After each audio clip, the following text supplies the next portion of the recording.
Welcome to the Drinks Entrepreneur podcast. My name is Alex McIntyre. I'm a chartered financial planner working with founders and leaders across the drinks industry. In each episode, I sit down with the people behind some of the world's most exciting drinks brands to explore the real stories behind launching, building and scaling drinks businesses. If you love the drinks industry and the stories behind the bottles, you're in the right place. Let's get started with today's episode.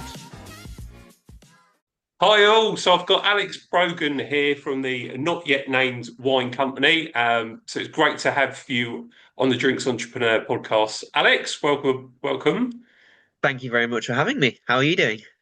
Very good, thank you, very good. Just before we started, we had a brief, so as all conversations normally start around the weather. So sitting here in a sort of dismal, wet Kent day on a Friday with current downpour. But you say you've just come back from Spain, and as you were saying, just off to somewhere even sunnier next. Yeah, exactly. So just came from Spain, which was actually it wasn't too hot, but it was certainly a little bit sunnier without these weather warnings that have been going around. But yeah, then we're off to Argentina on Tuesday for our eighth vintage. Yeah, in the Southern Hemisphere. So that will be Fantastic. hot and sunny. Fantastic. Well, I'll try and contain my jealousy on the travel plans. So, obviously, So we're obviously going to talk a lot about the business, the wine. But if you wouldn't mind just telling us a little bit about your background and obviously how you started, if you've always been in the drinks world or something different, far away, and be great to hear your background, Alex. Yeah, perfect. So I guess I straight out of university, I did go into the drinks industry, but only kind of briefly. I didn't know what I wanted to do when I left university, like many, and I saw the Majestic graduate scheme pop up, and it looked like a fun job, and that's all I wanted at that stage was like to earn a bit of money and just have some fun. At that point, I knew nothing about wine. I enjoyed tasting things, trying things. And went to Majestic for maybe 2.5 years or something like that, and I fell in love with wine. Yeah, really enjoyed my time there. They taught me everything I knew at that point, and yeah, I really fell in love with the product. But kind of, well, not sadly, they don't pay loads, right? So you learn this appreciation for wine, and then you're no longer able to afford the stuff you want to drink. It's a kind of a Absolutely. it's certainly kind of disaster that they train you up to like things that you can't afford. So from then I left and did a more kind of corporate job. I did management consulting for PwC, Okay. kind of financial services stuff. So Yep. completely different. Also loved my time there. Great company to work for. They taught me a lot. But I always was kind of hankering to come back into wine in some way, shape or form. Never quite knew exactly how to do it. I think in my head it was just earn some money, buy a vineyard, retire there, that type of thing. Um, Perfect. but along that kind of journey, I took a year out actually just to do a bit of traveling. And it was at that point I did a couple of harvests. So I actually got into a little bit of winemaking and realized that I don't just love drinking the stuff, I actually quite enjoy making it and like that kind of tangible feeling of creating something and being Yeah. outside and just a kind of different working environment. So that was 2018. So then I kind of set about working out how to make wine sooner. I actually bought some grapes in London in 2019 and 2020. I didn't realize you could do this, right? But there's some refrigerated lorries that come over from Puglia in Italy, is where the grapes came from. They come to London, and then it's actually a lot of expats who buy these grapes who like grew up making wine at home. So lots of South Africans, Portuguese, Australians all come huddle around this lorry, grab whatever grapes they can, and then make wine at home. So I did that in 2019, and it was a complete disaster. The Right. the wine was not good. I tried to do too much. I've forgotten some very basic principles of how to make wine, and I was trying to do like four varieties, half natural, half conventional, and it just got a big mess. But loads of people came round and helped me, and it was good fun. The Yeah. wine was terrible, the worst thing I've ever made, but I love making it. I love making Yeah. it. So Yeah. I did it again in 2020. I just kept it simple. Just did two varieties. went very conventional, where just tried to make a good wine, and it was a great wine, and I loved it. So from that kind of going from the 2019 to the 2020 with just some simple changes, I thought, oh, maybe I can, with a bit more formal training, I'll be able to do it. Yes. Yep. So I, yeah, enrolled at Plumpton College and then learned, yeah, enology and viticulture degree there. Fantastic. And presumably the 2020 was sort of in the midst of various lockdowns and you sort of Yes, it was. So that has trapped a, at home and yeah, that was a, it was a longer aged wine than we anticipated. okay. Because we were doing this in a first floor flat in London. So actually, we made the wine there and then took it to my girlfriend's mum's annex, and we couldn't access that for a year or so. So Right, I it see. should have Yes. been racked a few times, but it gave Yep. it an interesting character. Right, yes. Yeah. Yeah. All learning. Yeah. Yeah, exactly. Yeah, yeah. Absolutely. And so how long were you at college for? Was he doing your So Plumpton College, oh, it was a 3 year degree, but I managed about a year and a half before I dropped out of there. But for good reason, because I started Not Yet Named Wineco in our first summer at Plumpton, and fantastic. Yeah. basically that just took up all my attention. And from being a Yes. very diligent student in the first year, where I was taking on everything, like writing notes before and after, and like extracurricular revision, everything. I was the model student for a year. And then the second year, I just couldn't think of anything else other than what to do next with the business. So I was Getting started. daydreaming Yeah. lectures. So I decided Plumpton's helped me start my winemaking journey. I'm very grateful for that. But I wanted to go on my own for a little bit. Perfect. Perfect. So, and then obviously you left college. What did it look like from there onwards with the business, and how did you get sort of things moving from there Yeah. onwards? Well, it was kind of because it was the first summer that we set this up. It was I met at college. I met a guy called Manuel Sededa, who I set this company up with. So he's a co-founder back in 2022. This was. Mhm. He's from winemaking family in Portugal, and very Okay. generously offered me a chance to do a harvest in that first summer with him in Portugal. So once we'd agreed to do that, and because it was his family business, I said to him, like, do you think we'll be able to make our own wine? To which he was like, absolutely not. Like, there's no way. There's no way. Who's going to let two first year students make their own wine? And it would be a clear case of nepotism, and Manuel's dad Yeah, would never have allowed it.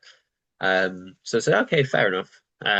But what if we come up with like an idea he can't refuse, that kind of thing. Like his dad's quite entrepreneurial as well, Luis. So like he was willing to listen to any ideas that we had, okay. but Yep. it had to be really good so that it didn't, seem like he was just letting his son make a wine at the winery. So we had Yes. to come up with a really cool idea that would help. Then Solero is the winery. It would help Solero as much as it helped us.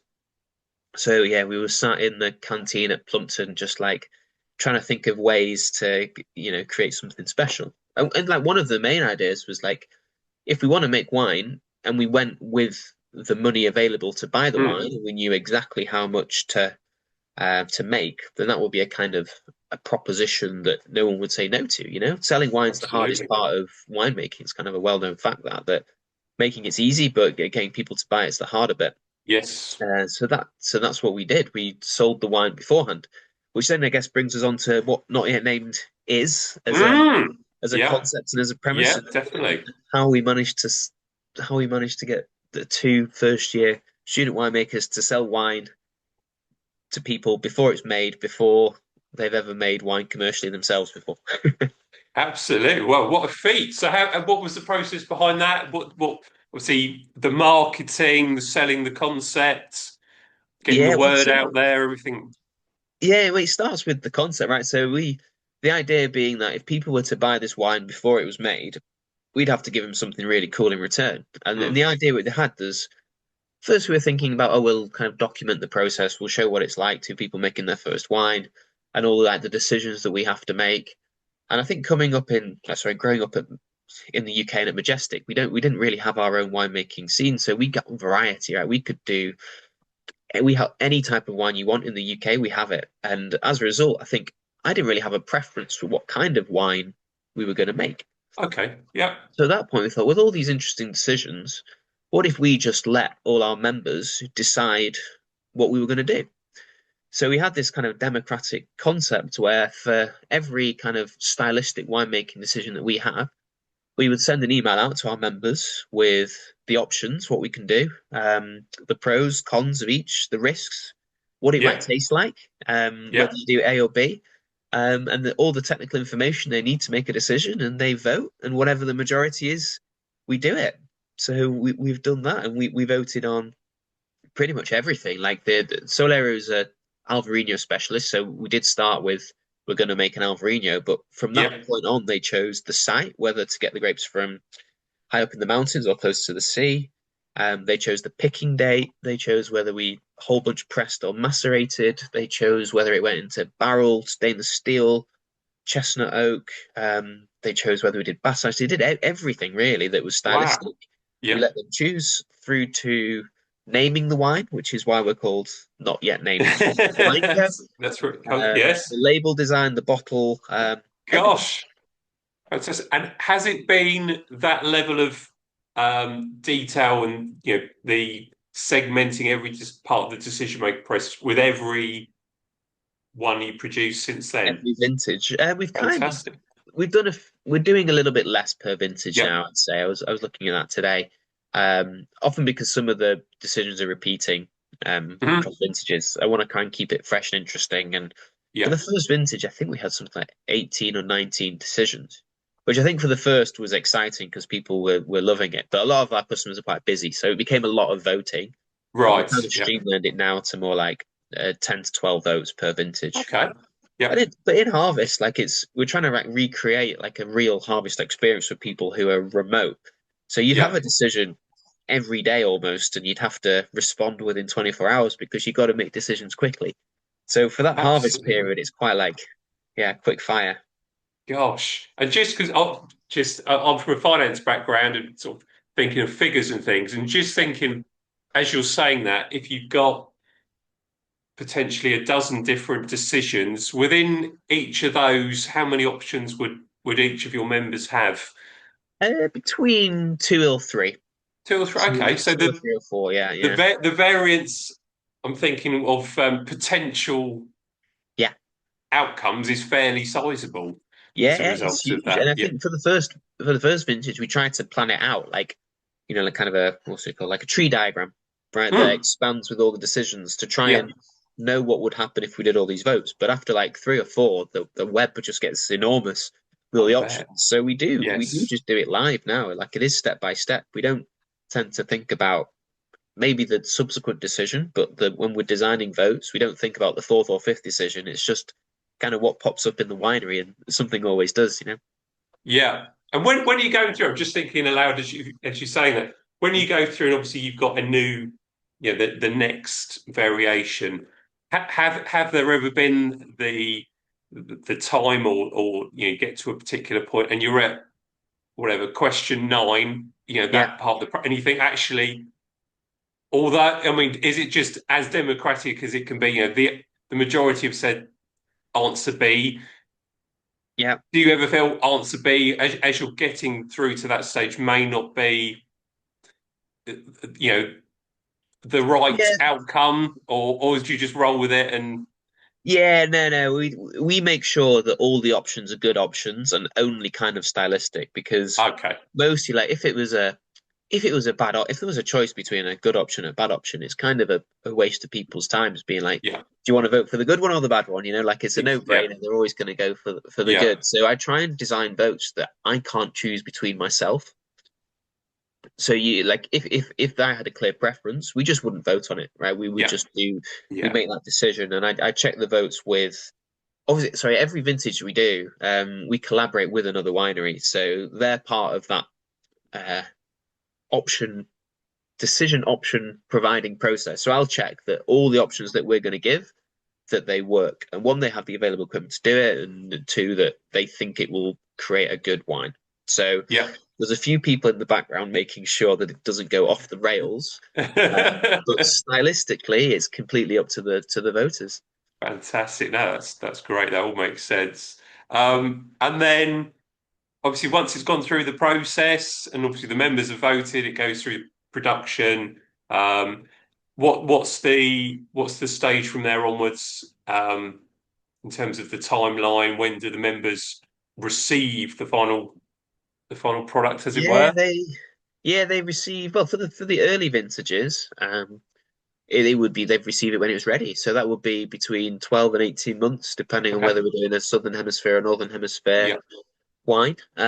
Yeah, because that's just how long it takes to make wine. Yeah. Absolutely. It Absolutely. brought particularly for the first three, it brought about some good-natured humor, I'd say, from our members. Where I was selling the third vintage in California, which was only a year later than the first, before people had bought, sorry, before the first wine had arrived. So I Okay. was Yeah. asking people to buy a third lot of 6 bottles of wine without having received or tested or tried anything that we'd done.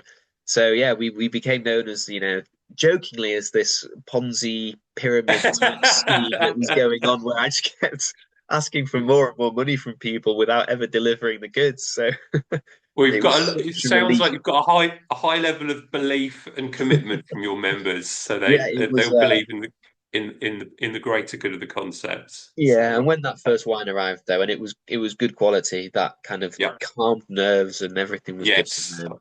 And actually, fortunately, now we've got to a stage where because I have back stocks and older vintage and stuff, when people sign up to Not Yet Named Now, I can send them a case of wine immediately that they've paid for. It won't be the wine that they voted for, Mhm. of course, but it means that you don't have to wait as long for wine. But you get wine and you get to vote on the upcoming vintages. Perfect. And they've got something tangible Yeah, ready to go, so they can see something previous to iterations prove of it's it. real. Absolutely, absolutely. And then you're on. Correct me if I'm wrong. Is it your eighth vintage at the Yes, moment? eighth Yeah. vintage in Argentina. So yeah, we started 3.5, 4 years ago, and we every 6 months we go to a different part of the world, going from Southern Hemisphere to Northern Hemisphere. Yeah, trying to get for me, it was just originally trying to get as much experience as possible whilst I was at Plumpton in the 3 years, Yes. get 6 harvests under my belt, but obviously dropped out there and just kept going, making wine in different places. Fantastic. So we're sort of in a whistle-stop tour of what's been produced to date. Where did you start, and where are you currently? So we started in Portugal. It was our first vintage. We did an Alvarinho with Quinta da Soleira. They were our collaborating the winery there. And then went to Chile with Ladis Spencer in Colchagua, did a Rhone blend. And then California, they did a Pinot Noir. Then South Africa with Adi Badenhorst. That was probably like our most famous collaborator Hmm? to date in South Africa, which was pretty cool. Then to Slovenia, and that wine's just being released now. Went to Istria, made a Malvasia, Fantastic. and then where have we done? Then Australia, then Italy with Gianluca Colombo, and we are off to Argentina to Mendoza in a couple of weeks.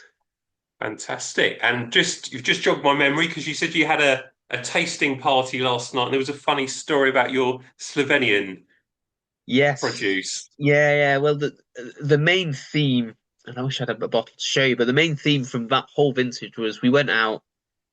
Alex from Raditsa, the guy we were working with, he'd been tending to the vines as you do for a whole year, and he'd actually allocated a vineyard to us, which we hadn't done before. Normally, we just start at the grape buying process, but he'd been tending this vineyard for us for the whole year, right? Trying to grow these Malvasia grapes for us, and it was a drought year in Slovenia, and a week before harvest, a lot of wild boar, like these pigs, came out of the forest looking for something to eat and drink, and just devoured our whole crop of Malvasia from the A vineyard. whole So lot. the Yeah. whole lot, there was nothing left. Like we staved them away for a few days before because we knew this was happening in the region where Alice would go to the bakery at the end of every day and collect all their stale bread and go and Right. hide it just outside of the vineyard where they'd go and they'd eat and then they'd leave. And that worked Yeah.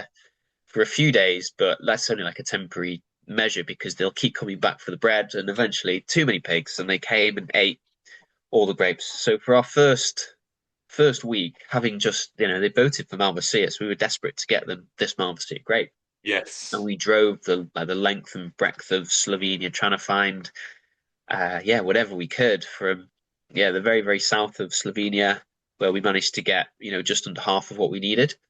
and then up to a place called Chinotacha, which is high up in the mountains, really cool, which means the grapes ripen about 2 weeks later.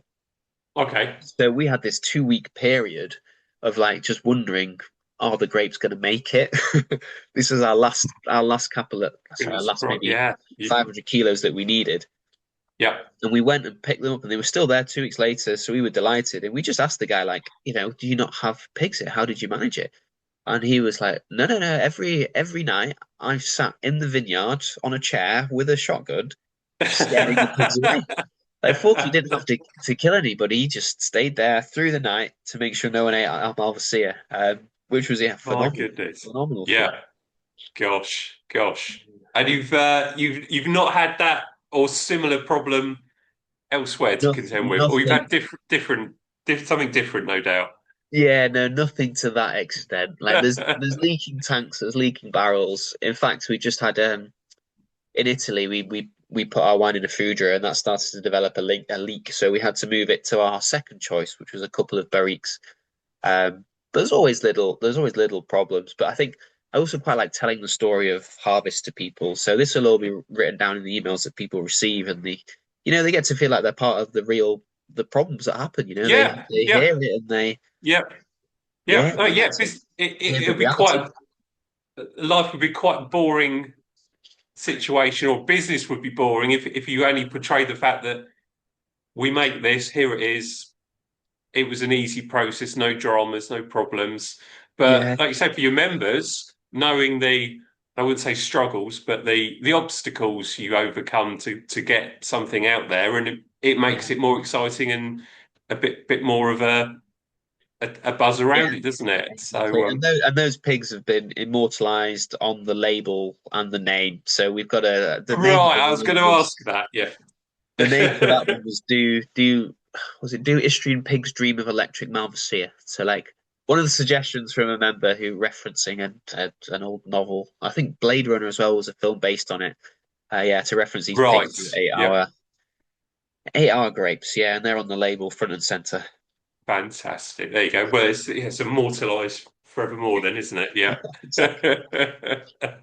So, in terms of obviously where you are now, obviously, I'm presuming, obviously, member wise, if a member joins, it's effectively the hopeful intention is a lifelong journey membership with them as the business Yeah, obviously develops and yeah. evolves.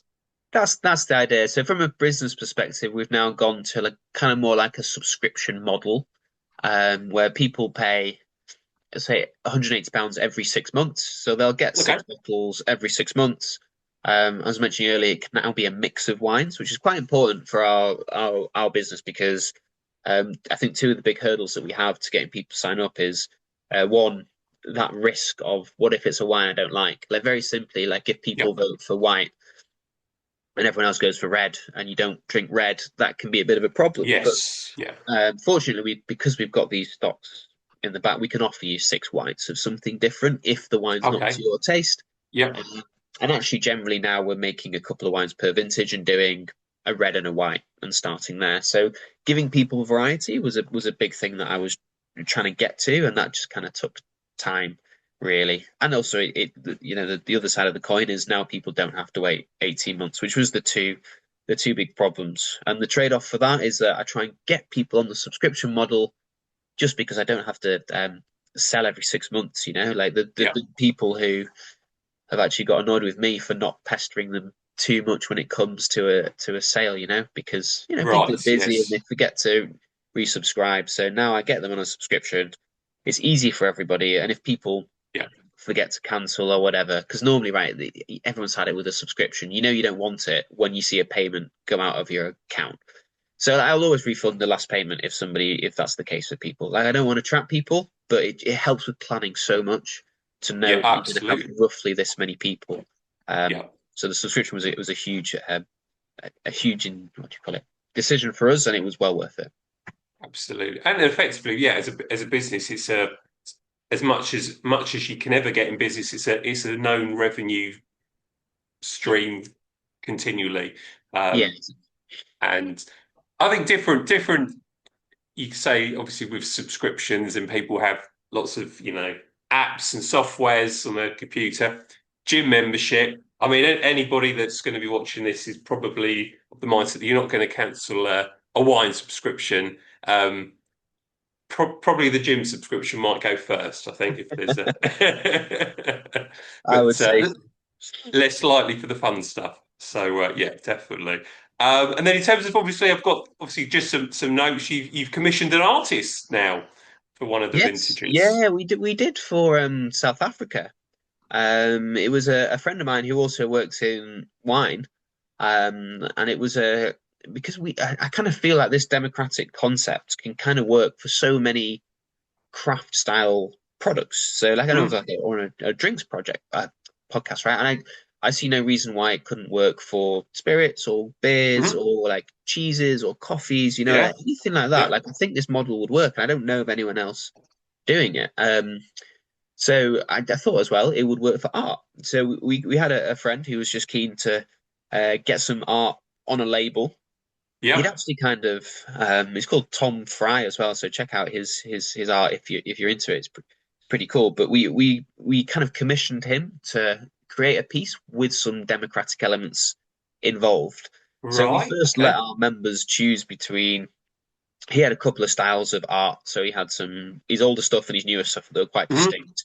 So we showed the members some different pieces, and they voted for the one they preferred, which was his newer stuff. And then we took some photographs of the place, of like the landscape, some of the people, and some of the winery, and then people voted for which kind of group of photos would provide the inspiration for him to draw. Right. Yeah. So Yeah. they chose landscape, and then yeah, he painted the landscape with like a real piece of art, which is on the label now for South Africa, and it's something we hope to continue with now. So we're in the process now of getting some more people um, they're commissioned to try and do some art for the label because it's just a nice extra touch. And Absolutely. So that will evolve into whatever number of choices, stage 13 of the yeah, exactly. Like fantastic. previously, people have voted on the label because we have a label designer called Miguel who's also excellent, who does some drawings or just lots of different Mm, aspects. But yeah, we're trying to go into the art world a little bit as well. fantastic. And you're also looking to put some wines for the trade as well. Yes, yeah. Previously, the way I'd set it up was that every time we sold a wine, I could afford to make two.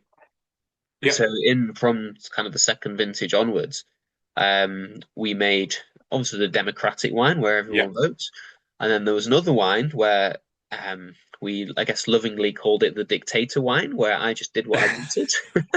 So we had two wines per vintage, and that dictator wine, I'm doing the quote marks, Absolutely. Well, was a I love that. If, I could just see that on your website, democratic page and a dictator page. That's yeah, yeah. it's a So lot of we legs in that.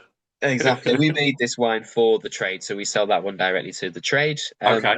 Albeit more recently, we're actually moving away from that now, so that I will have two democratic wines. Again, so that people can have that variety. And also, I Yeah. was finding as I went to sell these wines to the trade, I would go in with that same story of democratic winemaking because that's the hook. That's what people were excited Yeah. about and Yeah. interested. And I'd say afterwards, oh, by the way, you can't actually have any of that wine because it's exclusive for the members. You have to have this dictator wine where I just did what I want. And that was like the magic was lost somewhat Right. in I'm the with you. sales Yes. pitch. Yeah. So Yeah. now, and it was a vote I put to the members as well. I said, would you mind if the wine was no longer exclusive, Hmm. but I would sell it to the trade because yeah. So now people get the variety, but both wines I sell to the trade as excess, and that actually came from a fairly coincidental um, incident, I'd say, in for our Chilean wine, where our Okay. democratic wine we ended up with about 10 cases more wine than we needed, like 120 bottles. Unfortunately, I went with the Asada to the 10 cases, the bar in Covent Garden, and said, "Look, Right. Yes. I've got these 10 cases of wine. It's excess. No one else will have it. Do you want to take it?" They loved it. They said yes, and that label actually had the names of all the members in the background in like small print. that was part of the design that we did, which is a Wow. cool feature of some wines. So Very cool. Yeah. yeah, but I found that people would go to 10 Cases, drink that wine, and they'd love to be like, my name's on that wine, I made it, I've got a wine that's in 10 Cases. It was a real moment for us that actually, yeah, people prefer that kind of feeling over exclusivity of a product. Fantastic. And then also, as part of your expansion, you also said that you're making a more premium range as well. Yes, yeah, this is the latest, I guess, development is that, and again, another kind of member-led initiative. Most of these things aren't that, say, thought out in advance. It's kind of, I like to think of myself, and maybe this is just what an entrepreneur is like, right? And I never consider myself an entrepreneur. I just think I had a great idea for making a wine. But I've always wanted to make premium wines like people do. Mm. And when we were in Piedmont, in the Langhe with Gianluca, people voted for Nebbiolo. And in the first email I said to them, obviously, unfortunately, we can't make a Barolo because one, it would cost too much, and two, it would Mm. take too long. Yeah. And a few members just messaged me saying, like, well, I don't mind waiting and I don't mind paying. So at that point, I was like, Okay. oh, okay. I spoke to Gianluca and said, would you be able to spare us some Barolo grapes? Yeah. He said, yeah, if you can do it. So I then kind of went out for some investment to my members, and we had about, I think, maybe 80 members for that vintage, and about 30 responded to say, I'm interested in investing, Okay. which was a lot, right? Okay. And that gave me Yeah. the confidence to say, well, at the very least, we can make this Barolo. So we've made the Barolo that's in a large oak cask at the minute. Okay. But because of the level of interest, I was like, well, maybe we can do this every year, create like a range of icon wines. If I can raise enough money to kind of what do you call it, ring fence it. So that money is Mm. just for making icon Yeah. wines. And the investors, we're not doing a step-by-step democratic process for that. They're more like setting the vision up front, deciding what type of wine, where we make the wine. So Yeah. kind of the pre-harvest decisions. So the members do the Yes. the harvest decisions, and then investors will look at the pre-harvest decisions, and we'll make a range of premium wines. Yeah, which will be with us in, I don't know, 5 years or so. Fantastic. Fantastic. So you kind of see the evolution of the business, several strands. You've got the say normal subscription model plus the premium range, Yep. and growing both essentially over time. Yes. Yeah. Yeah, that's it. I think the premium range there'll be a big lag on the growth for that. Mm. Um, so we'll see where that goes in 3, 4 years. But yeah, just looking to, as always, grow the subscriber base is the core of what we do. And I'm hopeful that the premium wines will attract a different type of customer as well. Yes. Yeah. Because I don't know. People never say it to me, but I always worry that with things like this, they don't necessarily trust the quality of the wine that's being produced. So I'm looking to kind of introduce more like a Barolo. Like people know it, they recognize Yeah. the brand. It helps when we have Yes. like world famous producers as well. It just like strengthens the brand so people know that it's not just the wine is good. The wine is worth £30. Like for what I pay for it, that wine would be on a shelf in the UK for £30 anyway. Yeah. So the Yeah. democratic element, the voting, is kind of a bonus, but my kind of also my USP. So that's the idea behind that. Would want to grow it all, of course. And similarly, we do, I guess the third strand to what we do is we do a wine for Vagabond as well, which we've done in South Africa and Australia, where rather than my members voting, it's their staff. Okay. Yeah. It's kind of like it's a shorter version, 5 or 6 votes. But yeah, that first South African wine is available in Vagabond now, on with the Australian one coming soon, and they'll be joining me in Argentina as well to make a wine with Catena actually for that one. Right. Fantastic. Fantastic. And in terms of obviously, I know the answers will probably uh, I can sort of imagine where the answer will be, but in terms of the subscription model, have you got any thoughts or aspirations of how big you want it to get, apart from saying, as large as possible, but within the realms of Yeah, I actually don't know. production possibilities? Yeah, I don't know about as large as possible either. Like, I don't think that's a vision of Mm. mine. I'm not looking to scale massively. I think at some point you might potentially lose people's influence. Because Yeah. like currently we've got 70. to 80 members per vintage. And I'd imagine once you say you've got past two, 300, then you might Yeah. perhaps lose that sense of influence over the wine. I mean, I've thought Yeah. about perhaps ways around it where maybe we split the group and some vote on one, some vote on the other.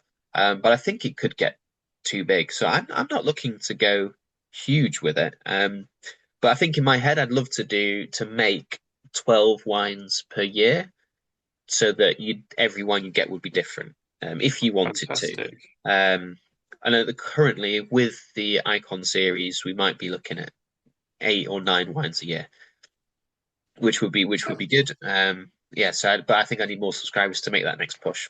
So fair volume, and so that will no doubt keep you busy. Yes, exactly. And Exactly. also, I understand you do events as well, and you have people that fly out to see Yeah, yeah. things on the ground. We do events. So I think the two main things we do is one is the pickup party, we call it, where people come and collect the wine from that vintage. We'll try the wine and taste other things, and people get to meet each other because every time people vote as well in the emails, they have the space to leave a comment. Normally, like why they've chosen that, or sometimes telling me a joke, or abusing me for not getting what they want, or just sending me silly stuff. And I will publish all of that in the next email that's Right. kind of Amazing. semi-anonymous. Right. So you Okay. kind of get a sense for who's in the group and you meet people. And then, yeah, then when you come to pick a party, you might meet them in person. You'd be like, oh, you're the guy who always voted for the fresher styles, or you're this person who always complained that Alex never gave you what you wanted, that kind of thing. So the pickup parties are good for people to meet and collect their wine. And then Yeah. we also do school trips, and only I say school trips, it's not that educational. We basically go to the winery in the northern hemisphere.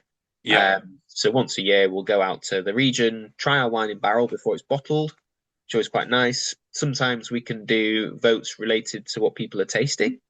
Okay. So in Portugal, that we had some of the wine in stainless steel, some of it in French oak. They got to play around with the blend and pick their final blend based on that. In California, it was earlier in the season, pre-blending, so we played around with some acidity adjustments, trying different things. Again, they Yeah. voted for their favorite wine that they've made. So yeah, we like to do, and it was another blend in Slovenia. So yeah, we tend to get about, again, 20 to 30 people come out. Even 25 people came to California, which I couldn't believe. Wow. That's Yeah, fantastic. it was an Yeah. amazing group of people. So we've built a really nice like group of people who just love the whole concept, like chatting to each other, and come for these events as much as the wine and the voting. Absolutely. And you've got, like you say, it's a real USP because, yeah, and also managing the numbers and keeping it within a nice tight um, level because you get that, I suppose, that level of um, feeling of camaraderie, the membership. Whereas if you're in, a huge wine subscription, Yeah, apart from when it gets delivered, you've got no real say, no yeah, real input, and you've completely got all of that with your subscription service. yeah. Our whole thing is to just try and get people as close to winemaking as possible, without necessarily having to be there. So yeah, we all and people like we have like WhatsApp groups as well where I will give live updates and videos and chat, and people can ask me questions at any point. So like you are always just talking directly to me on the ground if you want to learn something or know something, like you can. It's very interactive, and I think that helps. I think Fantastic. that's also partially why I don't necessarily have aspirations of getting to like huge numbers of people because you might Yeah, lose that magic. It just needs to get to a stage that sustains me, and I can. absolutely. Yeah, Yeah. yeah, absolutely. And would you say, or if looking at your previous self 5, 6 years ago, anything you would have done differently, any mistakes, anything you've Oh, you've learned through experience that you might do differently? no, I don't think I would have done much differently. I think all my experiences kind of led to where I am. Like I don't think I would have come up with this idea had I not done 10 years in financial services dreaming. And also the execution of it. Like Yeah, I was able to set things up, I think, very quickly because from a consulting background, you're often faced with like problems and last minute and you just need to do it. And I had that kind of drive early that nothing was a problem. yeah, And I would not have been like that 15 years ago. So I think definitely being in that environment for 10 years at PwC helped. Like being at Majestic early on and just having that seed of loving wine that they gave me was really important. Yeah, and just a lot of fortune along the ways. Like meeting Manuel was an unbelievable stroke of Mm. luck. Yeah. Because as a winery, they like have a good reputation. They really backed us, gave us lots of options. Manuel and Luis together were superb at setting this up, and yeah, meeting people on the way who've helped, and all my members who recommend other people. Yeah, I think I kind of just play it all by ear and see what happens for the next thing. I don't. There, it feels like a cop out, but I don't think there's anything I would have changed really. Yeah, No, because everything that comes up, even the obstacles, it's you're learning. yeah, It's not a negative, is it? It's yeah, and something you trying to turn those negatives into positives. So yeah, yeah, turning the pigs into the story of the vineyard. Sorry, of the vintage was a absolutely yes. good thing to do. Yeah, it's fun. Yeah, absolutely. And then obviously, most importantly, obviously at the end, obviously the plug for the business, and obviously how people join, what people Yes. need to do to have a look, learn more, and obviously hopefully end up subscribing. Yeah, so head to our website. We're not yet named wineco.com. It's a mouthful, but not yet named is normally enough words in a Google search engine to get you there. And then on the Absolutely. landing page, you can subscribe. We it's £180 every 6 months. And if you take that method, you can get wine immediately, and every 6 months you receive 6 bottles, invitations to the parties, the school trips, 10% off any other wines you want to buy from us. Or if that's too much of an upfront cost, you can also do £30 monthly, albeit you have to wait a little bit longer before your first case. Um, Mm, Generally, yeah, look for our wine in some bars in Vagabond, or yeah, go online and message me. Just talk to me if you've got any questions. Because fantastic. it's confusing. It's a complicated concept, so people have questions. Just ask me. Yeah, Perfect. But it sounds like once somebody does join, it's a real community yeah, once you're in, and an enjoyable experience by the sounds of it. If obviously, for and sure. to Yeah, follow part of the journey, part of the story going forwards. exactly. And what obviously Argentina next. When are you leaving? So I'm leaving. What is it? Tuesday, which is the 3rd of February. Yep. And then it will probably be 2 or 3 weeks before we start harvest. So anyone, I don't know when this will go out, but it will. You'll, yeah, if you're in time before then, you can be involved from the start, but you can join at any point as well. Okay. That's Yeah. fine. You might miss some of the early votes, but you'll always have like label design and bottling, and it won't be long before the next vintage comes around 6 months later anyway. And any dare I say, is any thoughts on what that will look like? Have you already got it plans? I have a few options. So I'm looking at a couple of places in Spain, one in Greece, and another in France. So we'll see what works out. Yeah. Brilliant, brilliant. Right, well, I think that has been a fantastic whistle stop tour, and I would highly recommend people having a look at your website and finding out more information, and obviously speaking with you, which is fantastic that they can speak directly to the founder. And thank you very much for your time today, Alex, and it's been fantastic talking. Thank you very much for having me on. It's been a pleasure to talk about it. Pleasure, and enjoy Argentina. Thank you very much. I'm sure you will. All the best. Thank you.